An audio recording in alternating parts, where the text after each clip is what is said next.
अब आपके board exam के अंदर बहुत ही कम टाइम बचा हुआ है। ये गलती करना आपको अभी के अभी बंद करना पड़ेगा, क्योंकि इस गलती की वजह से अगर आप 90 प्लस वाले स्टूडेंट थे तो आप 75 भी स्कोर नहीं कर पाओगे, क्योंकि ये जो लास्ट का टाइम है ये बहुत ज्यादा इंपॉर्टेंट है। इसमें आपको पता होना चाहिए कि आप अपना टाइम कहां पर दे रहे हो, क्या उस टॉपिक से एग्जाम के अंदर क्वेश्चन आएंगे या फिर नहीं आएंगे। क्योंकि आज मैं आपको क्लियरली बताने वाला हूं कि कौन से चैप्टर आपको नहीं पढ़ने हैं, कौन से टॉपिक आपको नहीं पढ़ने हैं, क्योंकि उनके अंदर आपका टाइम ज्यादा वेस्ट होगा और इस टाइम पर आपका टाइम बहुत ज्यादा वैल्यूएबल है।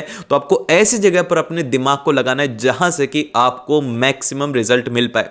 तो बिना टाइम वेस्ट किए हम लोग सीधा पॉइंट के ऊपर आते हैं। तो सबसे पहले हम लोग बात करते हैं कि आपको ये सब नहीं करना, ये सब बकवास मत करो। बहुत इंपॉर्टेंट बात है। सबसे फर्स्ट जो है यहां पर यह है कि टफ क्वेश्चंस इस टाइम के ऊपर स्टूडेंट बहुत कर रहे हैं।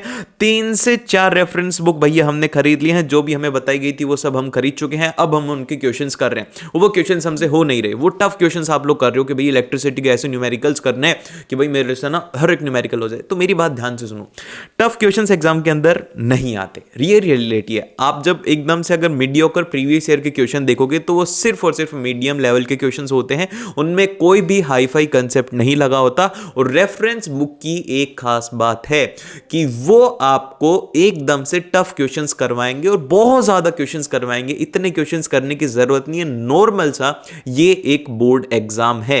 तो सबसे पहले इस बात को समझो कि आपके एग्जाम के अंदर टफ क्वेश्चंस नहीं आएंगे।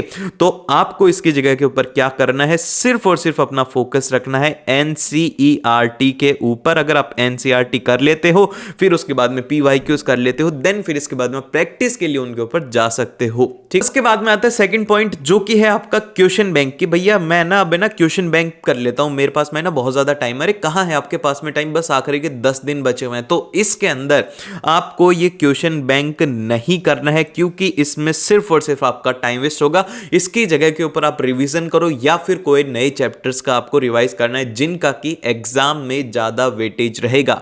फिर इसके बाद में जो नेक्स्ट है वो है, ये गलती बहुत सारे स्टूडेंट करते हैं कि भैया 6-6 7-7 घंटे के मैराथन देख रहे हैं, 6-6 7-7 घंटे के लेक्चर देख रहे हैं एक चैप्टर के लिए।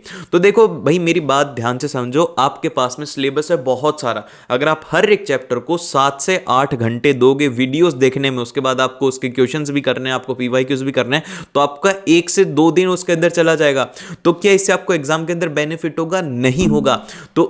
तो क्या आपको इससे एग्जाम के अंदर बेनिफिट होगा? इससे आपको एग्जाम में 0% बेनिफिट होगा। तो कोशिश ये करनी है कि आपको 6 से 7 घंटे की मैराथन देखने की बजाय 1 घंटे का लेक्चर देखना है, वो भी वन शॉट का। आपको यूट्यूब पर बहुत सारे लेक्चर मिल जाएंगे, मेरे लेक्चर मिल जाएंगे। जैसे कि अगर आपको कोई भी चैप्टर नहीं मिल रहा, आप सिंपल से लिख दो इलेक्ट्रिसिटी बाय सक्सेस का रनवे, तो आपको जो शॉर्ट नोट्स होते हैं ना, वो मैंने सभी के प्रोवाइड करवा रखे हैं। तो हर एक सब्जेक्ट के आपको यहां पर मिल जाएंगे। तो इसीलिए अपना टाइम सेव करो और इन मैराथन के अंदर आपको अपना टाइम वेस्ट नहीं करना है।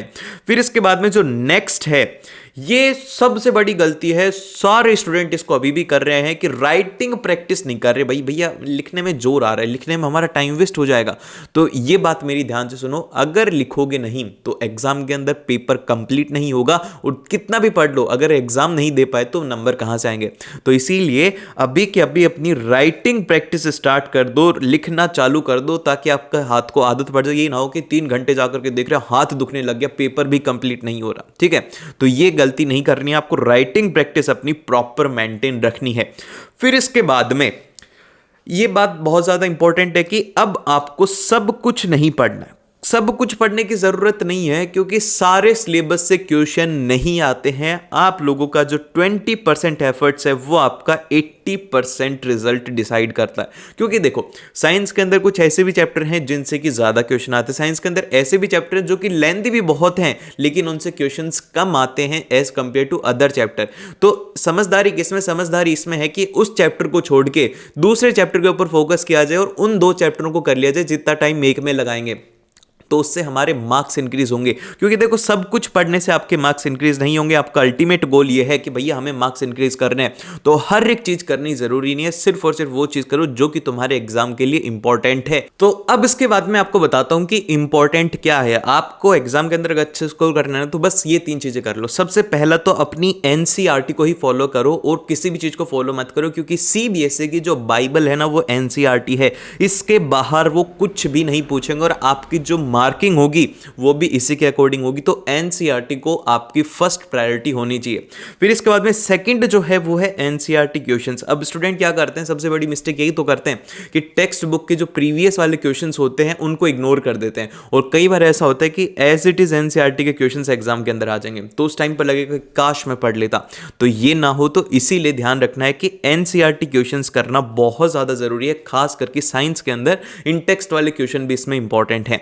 फिर इसके बाद में आते हैं पीवाईक्यूज। अगर आपके पास में टाइम है कि भैया अब 7 दिन का टाइम है, तो आप एटलीस्ट लास्ट 2 या 3 इयर्स के तो पेपर आप एटलीस्ट सॉल्व करो, क्योंकि बोर्ड्स का पेपर टोटली पीवाईक्यूज के ऊपर बेस्ड होता है। आपको 80% ऑफ द क्वेश्चंस ऐसे मिलेंगे जिनके अंदर की सिर्फ और सिर्फ क्या किया गया है, डेटा को चेंज किया गया है, लैंग्वेज को चेंज किया गया है, और वैसा का वैसा पेपर पूछा गया है। तो इसीलिए स्मार्ट बनो और इन चीजों के ऊपर फोकस करो, क्योंकि बाकी की जनता क्या कर रही है, यूजलेस चीजों के ऊपर फोकस करके अपना टाइम वेस्ट कर रही है।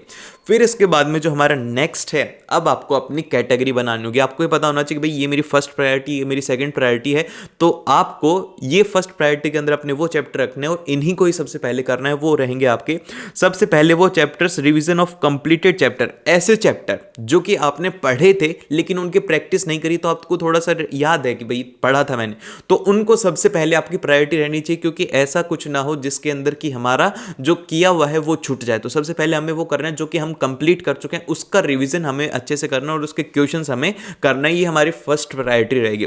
फिर इसके बाद में इजी चैप्टर्स को उठाने की कोशिश करो। इजी चैप्टर से क्या होगा कि आपका कॉन्फिडेंस बूस्ट होगा, आपको पढ़ने की आदत लगेगी। अब पढ़ने की आदत कैसे लगेगी, जब आप कोई भी चैप्टर करोगे आपसे हो रहा होगा तो आपका कॉन्फिडेंस इंक्रीज होगा। फिर जब वो इजी है चैप्टर है तो आप उसको पढ़ने बैठोगे, तो इससे क्या होगा कि आपकी सिटिंग पावर इंक्रीज होगी और आपका कॉन्फिडेंस लेवल भी इससे अप रहेगा। फिर इसके बाद में जो नेक्स्ट है कि शॉर्ट चैप्टर को ज्यादा कंसीडर करने की कोशिश करो। जो शॉर्ट चैप्टर है उन्हें पहले कंप्लीट कर लो, ताकि ये लगे कि भाई इतना सिलेबस तो हो गया, बस इतना ही बाकी है, ठीक है। फिर इसके बाद में जो नेक्स्ट है कि लास्ट प्रायोरिटी में आपको उन चैप्टर्स को रखना है जो कि या तो लेंदी है या फिर टफ है। अब जैसे कि जो ट्राइंगल है, ठीक है, ट्राइंगल जो चैप्टर है अगर आपने इसे फर्स्ट में ही उठा लिया, पहले दिन आज मोटिवेट होकर के अगर ट्राइंगल कर लोगे, तो भैया कल तुम बुक ही नहीं खोलोगे, तुम्हें लगेगा कि यार बहुत ज्यादा टफ है। इसी तरीके से आपको पता होना चाहिए कौन से चैप्टर टफ है, कौन से चैप्टर टफ नहीं है। अब इसके बाद में हम लोग सब्जेक्ट वाइज देखते हैं ऐसे चैप्टर्स जिनको कि आपको सबसे पहले खत्म करना है। वो सुन लो, सबसे फर्स्ट प्रायोरिटी के अंदर आपके एसएसटी के अंदर चैप्टर रहने चाहिए। वो है सबसे पहला चैप्टर है नेशनलिज्म इन इंडिया, क्योंकि आपका 12 मार्क्स का ये चैप्टर रहेगा। तो अगर ये लेंदी है तो भी ये इंपॉर्टेंट है, इसीलिए इसकी आपकी फर्स्ट प्रायोरिटी होनी चाहिए कि आप नेशनलिज्म इन इंडिया को खत्म करें।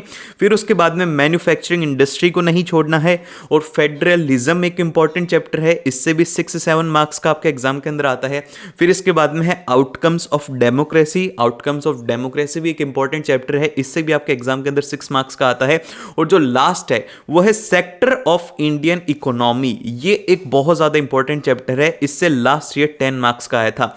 तो अगर आप सिर्फ और सिर्फ ये चैप्टर कर लेते हो ना, 4 से 5 चैप्टर, तो आपके एग्जाम के अंदर तो 40 मार्क्स तो इन चैप्टर से ही बन जाएंगे। इतने ज्यादा इंपॉर्टेंट चैप्टर हैं, तो ये फर्स्ट प्रायोरिटी रहनी चाहिए। अगर आपने नहीं किया है तो सबसे पहले ये जो 5 चैप्टर है ना, इनको कंप्लीट करो, क्योंकि इन सभी से एटलीस्ट 8 से 9 नंबर का एग्जाम के अंदर आता ही आता है। 10 नंबर का आपके एग्जाम के अंदर नेशनलिज्म इन इंडिया से आएगा, सेक्टर ऑफ इंडियन इकोनॉमी से 8-9 नंबर का आता है, आउटकम्स ऑफ डेमोक्रेसी से 5-6 नंबर का। तो इस तरीके से ये एक इंपॉर्टेंट चैप्टर है आपके एसएस। अब इसके बाद में लास्ट प्रायोरिटी में आपको उन चैप्टर्स को रखना है जो कि लेंथी बहुत हैं। अब जैसे कि print culture and modern world, अगर इसकी बात करें तो इससे आपके एग्जाम के अंदर बस 3 मार्क का क्वेश्चन आया था, और उसमें से भी एक लास्ट ईयर में एक एमसीक्यू जो था वो था आप लोगों का पिक्चर बेस्ड था। तो अब ये 3 नंबर का लिए आपको इतना बड़ा चैप्टर पढ़ना बहुत ज्यादा बड़ा है, इसको याद रखने में ना दिमाग की दही हो जाती है, इसीलिए इसको आप छोड़ सकते हो, अगर टाइम रहे तो इसे कर लेना। फिर उसके बाद में नेक्स्ट है नेशनलिज्म इन यूरोप। अब ये जो नेशनलिज्म इन यूरोप है ना यार, ये बड़ा बहुत है, इसको याद रखने में ना स्टूडेंट्स की हालत खराब हो जाएगी, और इसका भी वेटेज वही 3 से 4 मार्क्स का है। फिर इसके बाद में है जेंडर एंड रिलीजन, इससे तो लास्ट 5 सालों के अंदर बस 2 नंबर के क्वेश्चन आते हैं, 2 एमसीक्यू आते हैं, और इतना बड़ा ये चैप्टर है। एमसीक्यू तो कई बार हम अगर ऊपर से भी रीडिंग करेंगे ना लास्ट ईयर के एमसीक्यू, तो भी हम उसे कर लेंगे। तो लास्ट आपको प्रेफरेंस के अंदर रखना है, आपको इसके क्या करना है, सिर्फ और सिर्फ एमसीक्यू की आपको प्रैक्टिस करनी है, ठीक है। इससे ज्यादा लॉन्ग आंसर या फिर शॉर्ट आंसर नहीं आते। फिर इसके बाद में आता है forest and wild life resources and water resources. अब इन दोनों चैप्टर के अंदर क्या होता है, ये जो दोनों चैप्टर है इसमें से कंफर्म नहीं होता कि किस चैप्टर से कितना वेटेज आएगा। अब कई बार ये होता है कि फॉरेस्ट एंड वाइल्ड लाइफ से आपका अगर 5 मार्क्स का आ रहा है तो यहाँ पर वाटर रिसोर्स से 1 नंबर का क्वेश्चन आ जाएगा, और अगर ये फॉरेस्ट एंड वाइल्ड लाइफ की जगह पर 1 नंबर का क्वेश्चन आ रहा है तो इससे 5 नंबर का क्वेश्चन आ जाएगा। तो इसमें पता नहीं, इन दोनों का वेटेज अनसर्टेन है। तो अगर आपके पास में टाइम हो तो ही आप इसे करना, वाटर रिसोर्सेज के अंदर आप मैप बेस्ड को कर सकते हो। ठीक है, तो ये हो गया हमारे लास्ट प्रायोरिटी वाले चैप्टर्स।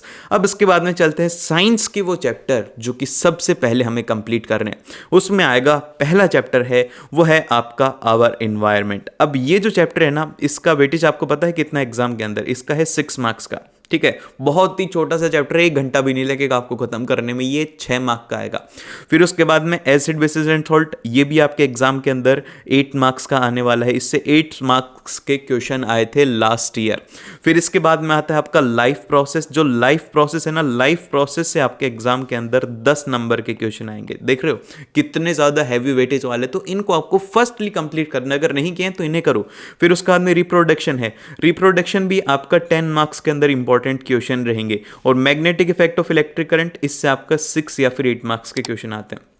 तो देख रहे हो कितने ज्यादा हाई वेटेज वाले चैप्टर्स हैं। तो इनकी कोशिश करो कि इन चैप्टर का पहले करो, ताकि आपको कॉन्फिडेंस आए, और जब आप सैंपल पेपर करोगे तो आपको लगेगा कि यार क्वेश्चंस तो मेजरली इन्हीं टॉपिक्स हैं, तो इन्हीं टॉपिक को सबसे पहले खत्म करने की कोशिश करो।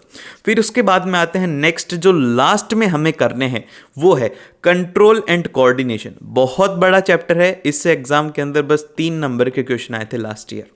तो आपकी समझदारी इसी में रहेगी कि इसको छोड़ करके आप किसी और चीज के ऊपर फोकस करो। फिर उसके बाद में नेक्स्ट आता है इलेक्ट्रिसिटी के न्यूमेरिकल्स। इलेक्ट्रिसिटी के बच्चे बहुत न्यूमेरिकल से बहुत ज्यादा डरते कि भैया न्यूमेरिकल्स कैसे आएंगे, हम कैसे करेंगे। तो देखो मेरी बात, एग्जाम के अंदर न्यूमेरिकल्स का ज्यादा वेटेज नहीं होता, 1 से 2 क्वेश्चन आते हैं बस, एक 3 मार्क के अंदर आता है और एक 1 मार्क के अंदर आता है, और आप उसके लिए ज्यादा डरो मत। एटलीस्ट अपनी थ्योरी को पक्की कर लो, न्यूमेरिकल्स के लिए PYQ सॉल्व कर लो। अगर आप उसे कर पा रहे हो तो आप एग्जाम के अंदर भी बड़ी ही आसानी से कर सकते हैं। फिर इसके बाद में जो नेक्स्ट चैप्टर है वो है हमारा कार्बन एंड इट्स कंपाउंड। इसने तो बच्चों को इतना ज्यादा डरा रखा है, इतना बड़ा चैप्टर है ये, इसको करने के लिए ना आपको 10 घंटे का टाइम लग जाएगा, 10 घंटे को। एग्जाम में क्वेश्चन कितने आते हैं, बस 4 मार्क का आएगा, जिसमें से 2 MCQ आएंगे और एक शॉर्ट आंसर टाइप क्वेश्चन आ जाएगा, या फिर 3 मार्क का आ जाएगा। ये इसका वेटेज है।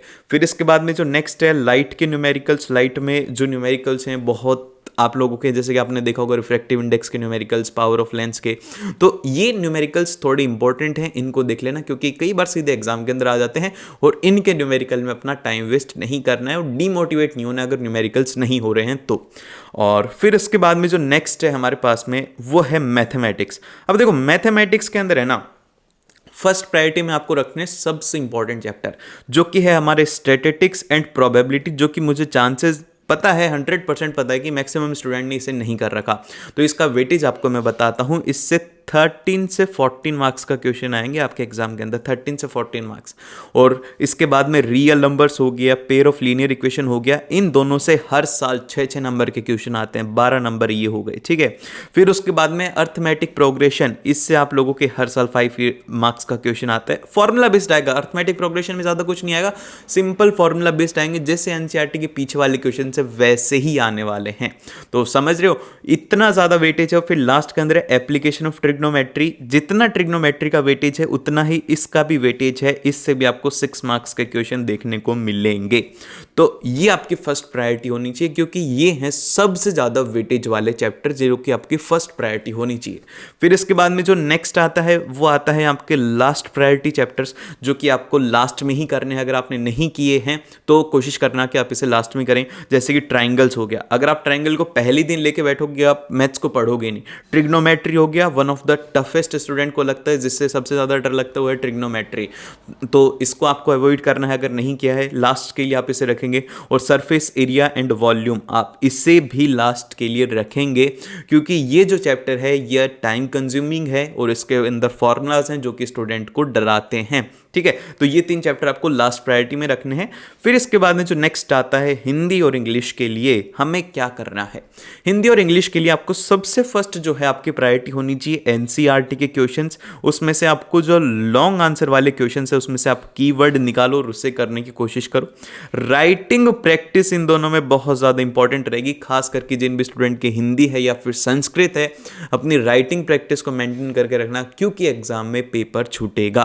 ठीक है, ये रियलिटी है, बहुत सारे स्टूडेंट का छूटेगा, फर्स्ट पेपर ही हिंदी का, इसीलिए राइटिंग प्रैक्टिस आपको अपनी कंटिन्यू रखनी है। फिर इसके बाद में एटलीस्ट आपको 3 सैंपल पेपर तो करने ही करने हैं इंग्लिश और हिंदी के एग्जाम से पहले पहले। फिर इसके बाद में आता है आपका जो सबसे इंपॉर्टेंट पार्ट है कि कहां से क्वेश्चन आएंगे, वो आएंगे literature plus of reading section. ये जो टोटल है ना, ये आपका 60 मार्क्स का रहेगा। ग्रामर के अंदर फंसे मत रहना, लिटरेचर के ऊपर फोकस करो, रीडिंग सेक्शन के ऊपर फोकस करो, क्योंकि ये दोनों ऐसे जो सेक्शंस हैं उनमें आप आसानी से स्कोर कर सकते हो। तो रीडिंग सेक्शन की आपको प्रैक्टिस जबरदस्त तरीके से करनी है। एंड उसी के साथ में इस वीडियो को यहीं पे ही खत्म करते हैं। बस एक बात ध्यान रखो, लास्ट का कम टाइम है, तो इस टाइम के अंदर अपनी पूरी जी जान लगा दो, पूरी अपना दम लगा दो कि भाई अब तो हमें करना है, पूरी मेहनत लगा दो। और मैं बोलता हूं कि यू विल डू इट, आप जरूर से करोगे, बस अपने ऊपर विश्वास रखो और आप सही ढंग से स्टडी करोगे तो डेफिनेटली आपसे होगा। और मिलते हैं आप लोगों से नेक्स्ट वीडियो के अंदर। और अगर अभी तक आपने लाइक शेयर नहीं किया है तो जल्दी से लाइक शेयर एंड सब्सक्राइब। मिलते हैं आप लोगों से नेक्स्ट वीडियो में।